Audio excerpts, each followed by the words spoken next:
Welcome to the Football Guys Dynasty Show. It's me, your professional nerd, Jagger May, and then with me, as always, is the Dynasty captain, Jeff Bell.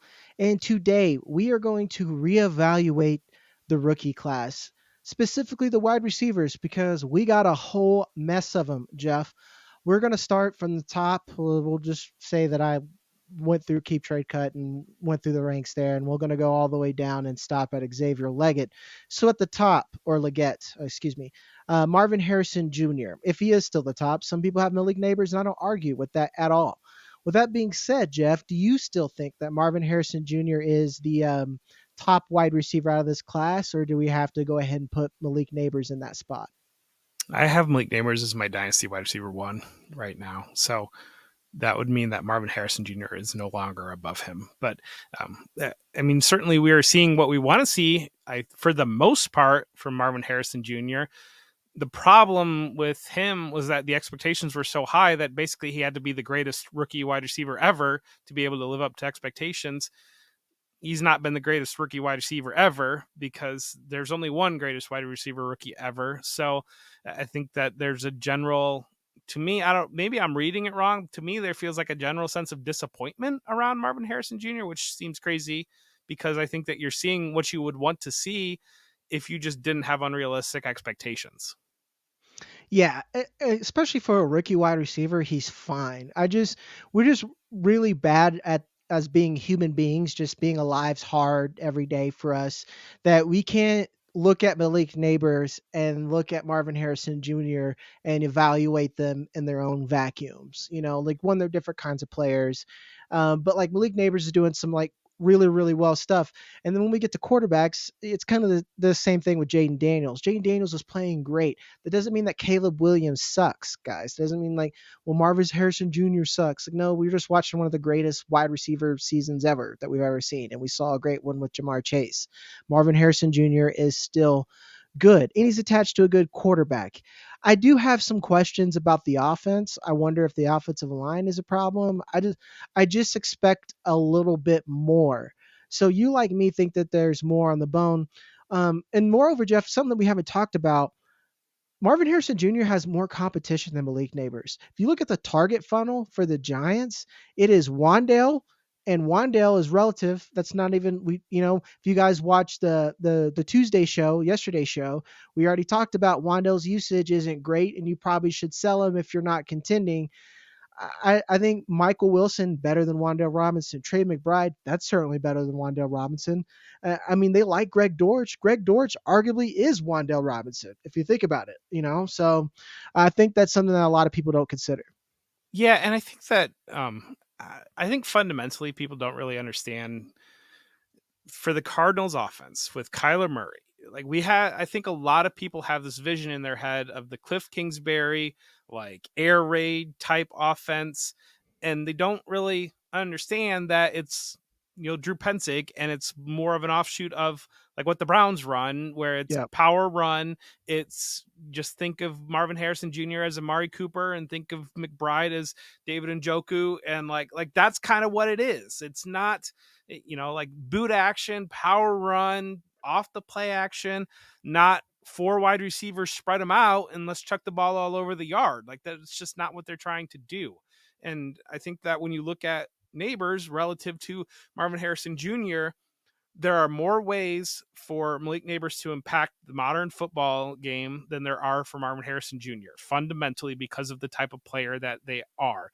The other thing is because of the offense that they're in, Brian Dable does run a little bit more of a multiple wide receiver type set offense that does want to spread you out and throw the ball a little bit more. And we saw what he did in Buffalo, where they hyper targeted Stephon Diggs. And that's really what Malik Nabers is stepping into. So you're kind of fundamentally looking at apples and oranges. And I feel like that's always been the case with Nabers. And I give credit to the Audible Live co-host Matt Waldman, who was one of the first people to turn me on to this.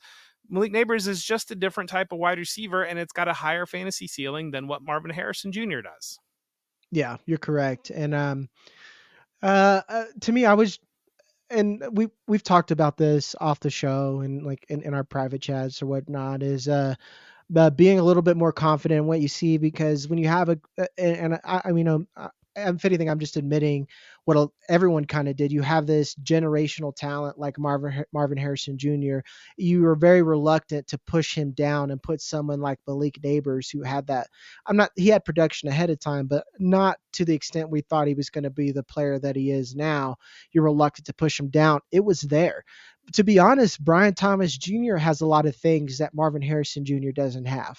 And that's and I'm telling you guys, it's Brian Thomas Jr. and Malik Nabers move differently than I've ever seen. And Jeff, we talked about this pre-show.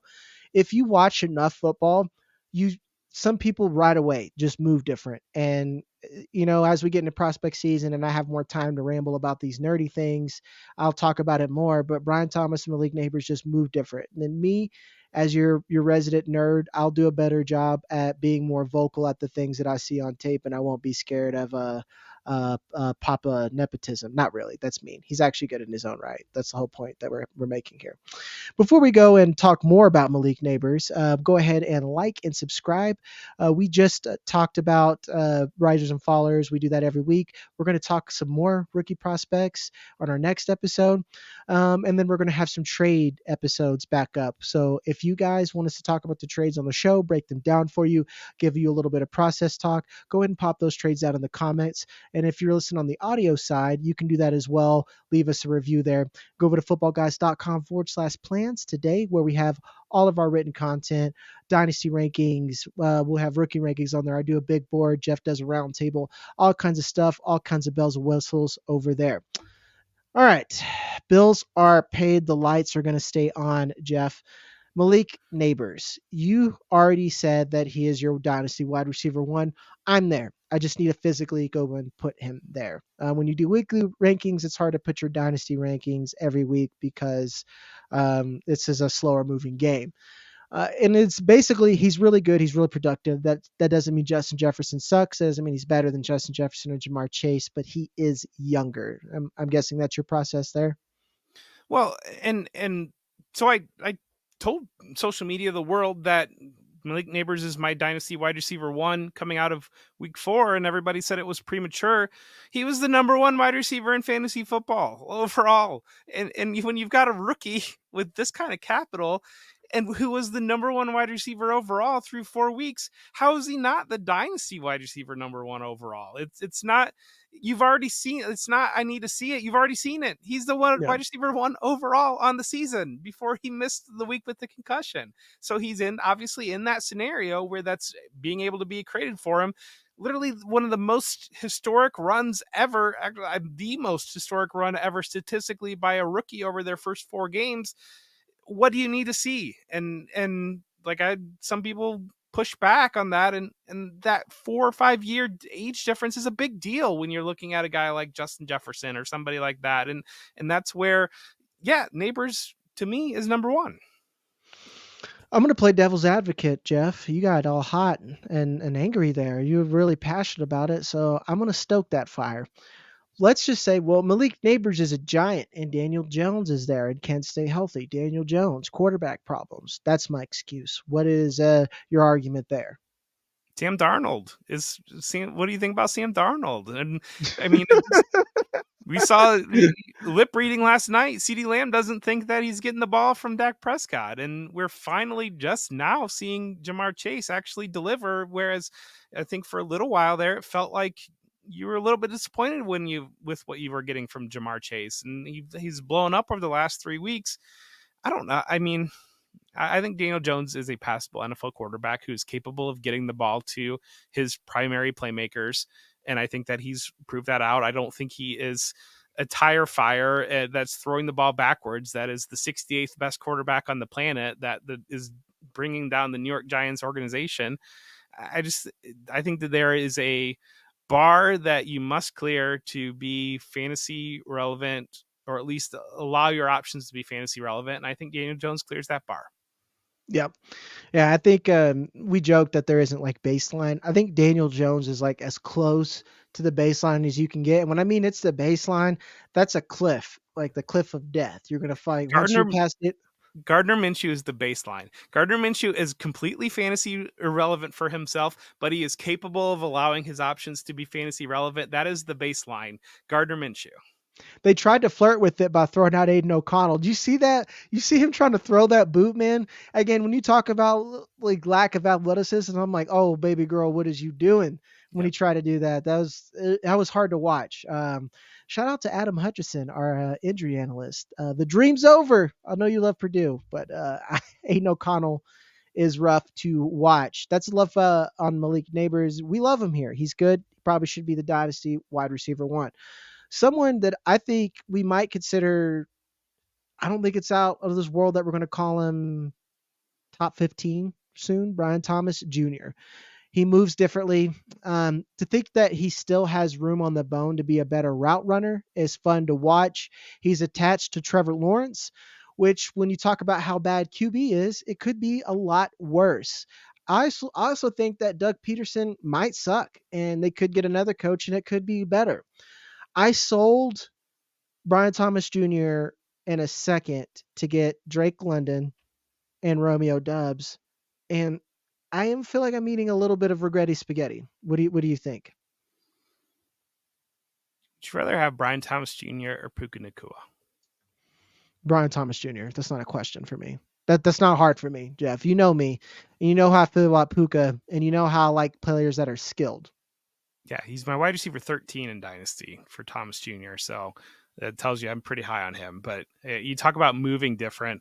This guy, he could have gone to Texas A&M or LSU on a basketball scholarship. And this isn't like, he's not like a 7-footer, like stand under the basket, like a legit wing, like the freaks of the freaks on the basketball court. And that is SEC basketball that he could have gone and played in. Yep. So that tells you the type of athlete that he is, and just different. And immediately, I think that probably getting ahead of myself, but some of the things that I see him do as a rookie reminds me of Randy Moss on a football field, because that level of explosion, that just elite athlete that moves different than so many different players. And I thought it was so fascinating because there seemed to be a general fade on him coming out of the draft. And like we talk about Daniel Jones being a good enough, like Trevor Lawrence is capable of getting the ball to Brian Thomas Jr. to make him a fantasy wide receiver one. And he's been doing it. That should not be a situation that was faded. And I understand that there were other options there with Christian Kirk and with Evan Ingram. I made the case coming out of the draft that best case scenario, Brian Thomas Jr. could be easily the number one option in this offense next year. After a month, he's the number one option in this offense. Yep. And what's important is I used to see, I said he could have a DK Metcalf type year. DK Metcalf didn't have the flippy hips that Brian Thomas Jr. has. He couldn't get in and out of breaks like Brian Thomas Jr. has. BTJ's ability to be a route runner is infinitely better than DK Metcalf is. And again, guys, a common theme on here, just because we say something great about another guy doesn't mean we say someone sucks. I'm not saying DK sucks. I'm saying this is how good Brian Thomas Jr. is. So at this point, I am overpaying for Brian Thomas Jr. I would just go out and go get him because he's only going to get more expensive. I don't know when that happened in the culture, but yeah, to say something positive about somebody turned into you're saying something negative about somebody else. That's not how life works. Because I'm saying that Malik Nabers is my rookie wide receiver one out of this class, I'm not saying anything negative about Marvin Harrison Jr.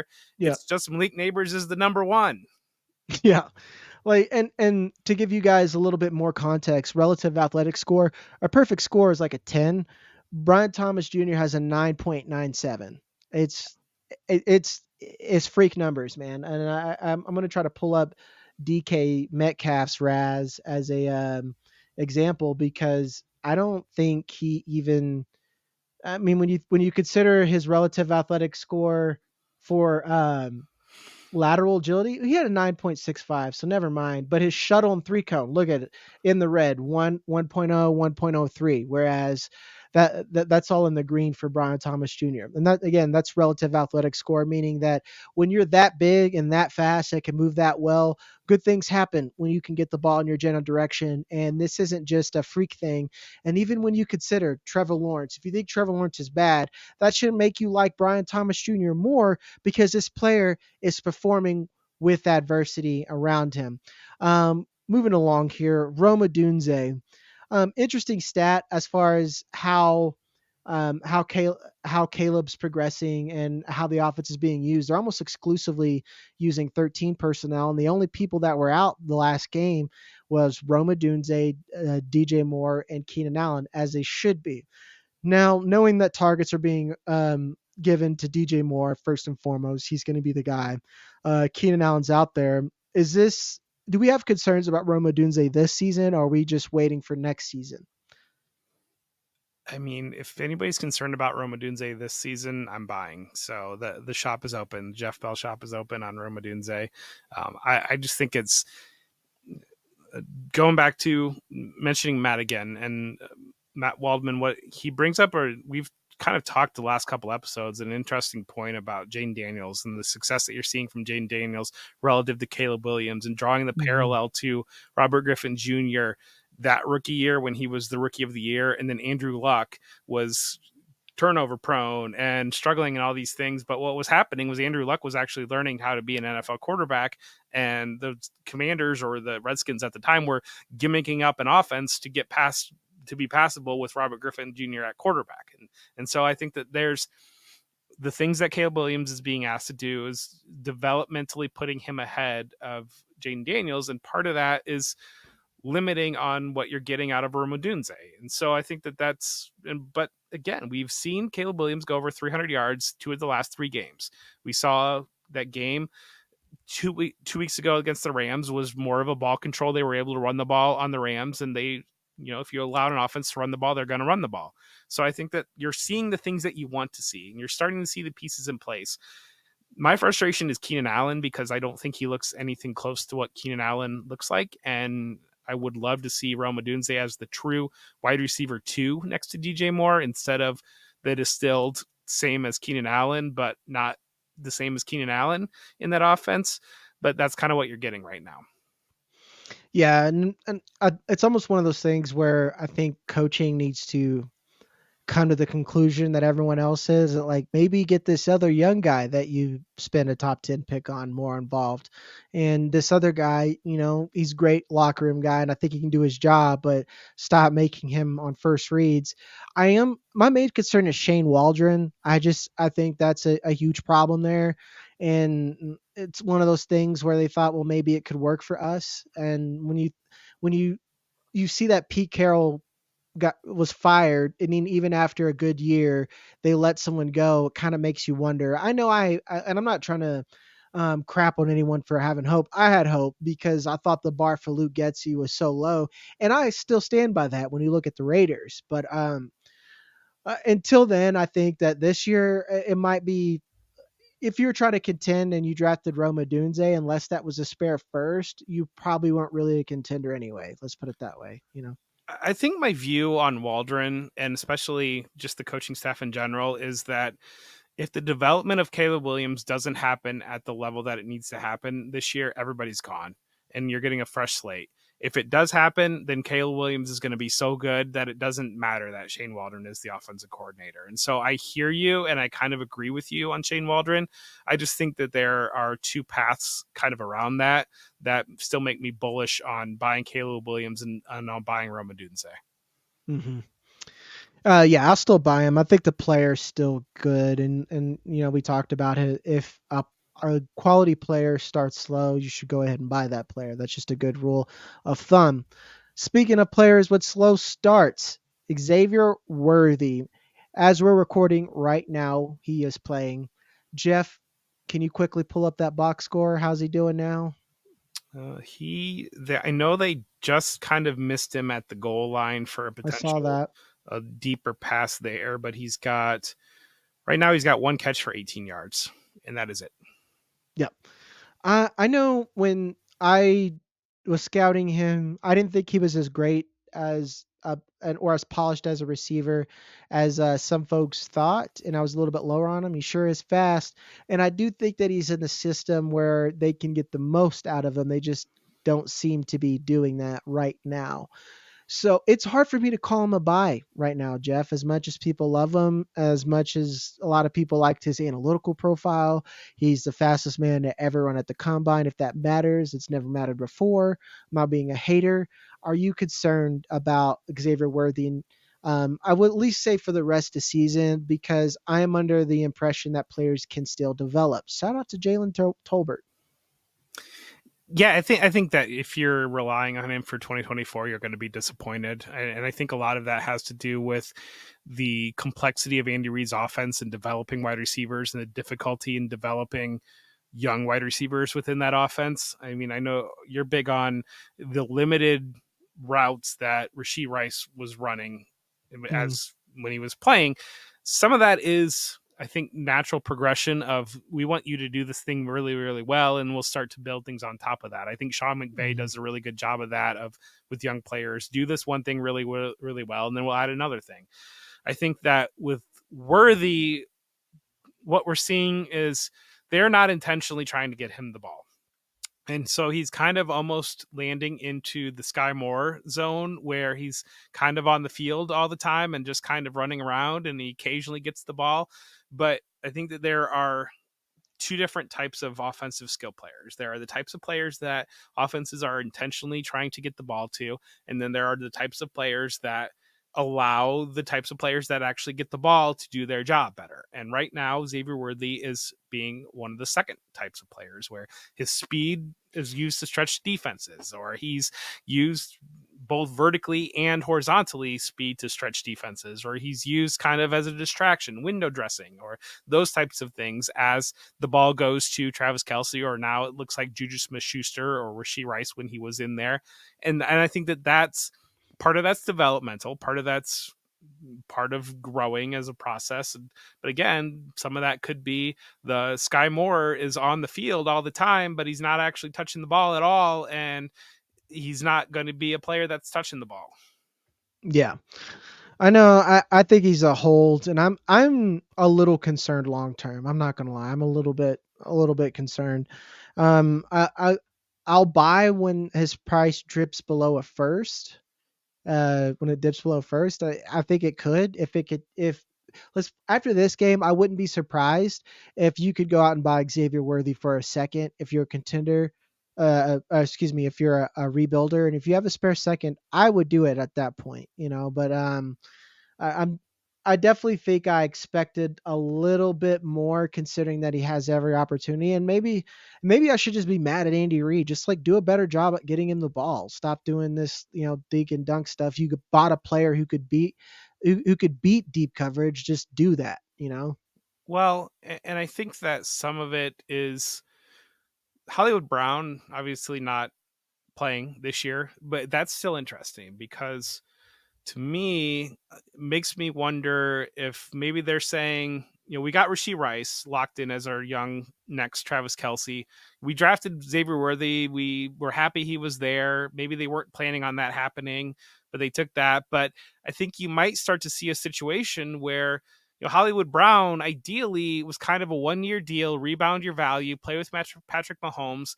When you have Patrick Mahomes, you have the ability to kind of target the Hollywood Browns and say, like, these guys that are playmakers that we do believe in, that, hey, come here for a year, win a Super Bowl, develop next to Patrick Mahomes, we'll get you paid, you go on to the next one. It's kind of like what the Bengals did with tight ends there for a little bit of a window, where like Hayden Hurst and these other guys, CJ Uzama, were like playing for 1 year and then getting a big contract as a free agent, moving on to the next thing. I think they could do that with receiver, and especially if Rashee Rice is going to be the Travis Kelce and be that volume guy, assuming he comes back fine from injury and whatever the suspension ends up being, that could leave Xavier Worthy just as a window dressing piece. Yeah. Yeah. We're going to talk about one of your guys, meaning he's a Buffalo Bill, Keon Coleman. I was one of the lowest on Coleman. A lot of his athleticism is showing on tape, but we talked again about this, I don't know, pre-show or last show. Coleman needed development, so I'm not surprised that he's not doing well. I know some people in redraft, and I guess I get that you'd make that bet, whether they're like, well, they drafted him to be the wide receiver one, and for sure, but I think they drafted him to become the wide receiver one eventually.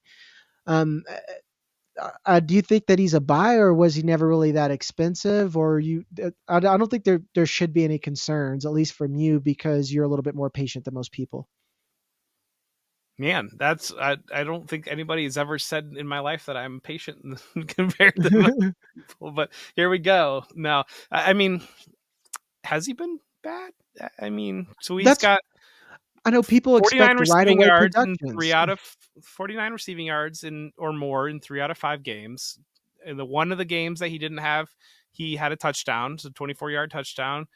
Volume's not been there, sure. And there was an issue with the Jacksonville game where he apparently didn't show up for the game on time and didn't play for the first quarter of that game. I mean, against the Texans, he was the only player that made a play for the Bills offense. So that's something. 49-yard touchdown there. He's shown himself to be a playmaker. Yeah, I hear you in terms of, and especially as a fan of the Buffalo Bills, but also as somebody that does have Keon Coleman in different leagues. Like, I would love to see more volume going to Keon Coleman. I would love to see a lot of the things that are going to Mac Hollins to go to Keon Coleman. I don't really understand why Mac Hollins is getting 6 targets a game and he's catching 1 or 2 of them, and then Keon Coleman is just kind of being a secondary option on that. I don't really understand what is going on with Curtis Samuel, but we kind of expected this. And so it's kind of one of those things. I'm not going to double count against Keon Coleman when he's doing what I expected him to do. Yeah, yeah, and believe it or not, like I said, I sound like a hater, but that's where I'm at. Where, if anything, I think he's doing a little bit more than I thought he would be doing at this point. And I think it's fine. If anything, redraft shouldn't affect you this much in Dynasty. You should have known that. If you're listening to this show, we probably, at least I would have told you that he's not ready. So like, I don't think there's any real panic or anything when it comes to Keon Coleman. We won't spend much time there. Someone that you were probably one of the highest on, and I know the data bros were being haters about this, but Lad McConkey, he's doing exactly what I thought he would be doing at this point. I know they just had a bye week. I know Quentin Johnston had some touchdowns, but I think Loud McConkey is the clear target earner. I don't know. I still think they probably go get another wide receiver, but I definitely think that he is going to continually earn targets, and I think we see more production in the future. If anything, I think you should probably buy high now at this point. What do you think, Jeff? I think that McConkey's a football player. I'm concerned that the ceiling's kind of low. Almost, to me, he strikes me as maybe like the fancy version of Wan'Dale Robinson, where you're like, is the big explosion games there? I'm not really quite sure in this offense. Is it going to allow it to happen? Or is this the type of guy that he's going to be catching 5 balls for 60 yards and hopefully he gets a touchdown? Otherwise, you got 11 PPR points and you're kind of just there on that. That's kind of my concern on McConkey, and it's more system concern, I think, probably than talent concern. I think that we know what Greg Roman wants to do. We're seeing it, what Greg Roman wants to do, and it's relatively working for the Chargers. So I just don't see them being a team that is going to ever be in the top half of passing volume. And I think McConkey is the type of player that needs passing volume. Yep. Um, I guess fancy Wandale's one thing. I just think he can win downfield a little bit more, and I Yeah, don't mean you're gonna be taking deep shots with him, but I don't think Wandale Robinson can win 15 yards downfield like Lad McConkey can. So I'd be willing to gamble on that more. And if anything, passing volume I think is always going to be a concern within this offense, but they tend, especially Jim Harbaugh, tend to run really efficient offenses when you have a good running game. So maybe is this one of these cases where he's like just appropriately priced, I think like he he's just, is. yeah. Oh, fun stats real quick. So Xavier Worthy, 9 catches, 154 yards, 2 touchdowns. Keon Coleman, 9 catches, 175 yards and 2 touchdowns. So fun with stats. I mean, If anything, I think Keon Coleman has a more fantasy friendly defined role right now than Worthy does. But, Yeah. yeah. Yeah, but that's off the subject of McConkey. No, I think you're exactly right. I think he's appropriately priced. And my question um, is Quentin Johnson going to continue to develop? Is he going to be that number 2 wide receiver there, or are they going to go out and add another wide receiver? Is this potential that Greg Roman is always going to kind of stick them into this offense, or are they going to allow Justin Herbert to cook again at some point and do that, or is Justin Herbert going to survive? And that's might be the other That's question. a better question. What's crazy is their offensive line has improved every year. It's just bad luck. I don't know. Yeah. Last player that we want to talk about is Xavier Legette. He had a sign of life. A lot of that has to do with Andy Dalton. He was my lowest graded wide receiver. A lot of that is just how I grade. I don't like his profile a lot unless they get used a very specific way and they have a good quarterback. It turns out Dave Canales, no, I think he's going to use him in a specific way, and the quarterback's still, up in the air. If anything, I'm more concerned about his health at this point. What about you, Jeff? Yeah, I think that's fair because we have seen him pick up odds and ends little injuries. Now he's got a shoulder injury that knocked him out like just about halftime of this game. Maybe some of that was game script because they were down by quite a bit against the Bears, but he is picking up nagging injuries here or there. I do think the explosion shows up. I think that his after the catchability shows up. I think that Canales is a very smart coach that knows how to use him. There's always, I don't know, Adam Schefter dropped a little bit of a bomb. I think it was last week talking about, well, we know Deontay Johnson's not going to be there next year. And maybe they move on from Adam Thielen too to allow him to try to win the Super Bowl, which I mean are certainly eye raising things to have Adam Schefter saying. But I think it wouldn't be shocking to see it's Xavier Legette and Jonathan Mingo, and like, let's see what these guys got and let's see what we can do with these guys. And maybe we treat them as the targets. And especially if you're going to have Andy Dalton as your quarterback, you don't really need the veteran wide receivers with Andy Dalton as your quarterback. Instead, you can use Andy Dalton to develop the young wide receivers and then in turn use those developed wide receivers to develop the next quarterback. You're a little bit more bullish on me on that one. I'm going to be concerned if they let that wide receiver room just be Mingo and Legette. Oh, I think it would Because be awful. It'd be terrible. But you're just saying that it could happen. Okay. well, it could happen, and you could Yeah, see. yeah. I mean, we have seen before teams going nowhere and just pepper guys that with targets on losing teams. I mean, that's happened before. Yeah. Okay, yeah, that makes sense. I thought you like hoping they would do that. Is like if No, they're going to draft as high as they are, and they don't take someone like Ted McMillan or Isaiah Bond or any of these guys, that's just fire everyone again. Someone I don't know, check on David Tepper and get him either on medicine or off of it. Whatever if he's on or off of it, do the opposite. I if anything, I know I'd probably sell if you can. That's just me. I'm out on Legette. I don't know where you are. I like him. I mean, Mhm. I don't know. I would probably depends what the price is, I guess. But Xavier Legette was quickly one of those guys that the person that liked him the most in the draft was the person that drafted him because there was such a consensus fade on him. Yeah. Shout out to me. I think I definitely was a part of that. Um, yeah, but that'll do it, guys. That's all the wide receivers. It's a good crop this past season, and I don't think anyone we hardly said was just bad. Keon Coleman's slow and Worthy are slow to come on, but Lad McConkey and even Legette have shown signs of life. And we haven't had a receiving class this great in a while, guys. As always, this is a dynasty show, so we're going to tell you to buy young. Go out and go get them. Go blow all that. Go blow all those picks. No, I'm just kidding. Don't do that. But you definitely should buy some of these guys. I am Jagger May, and that is Jeff Bell, and we will see you on one more this week.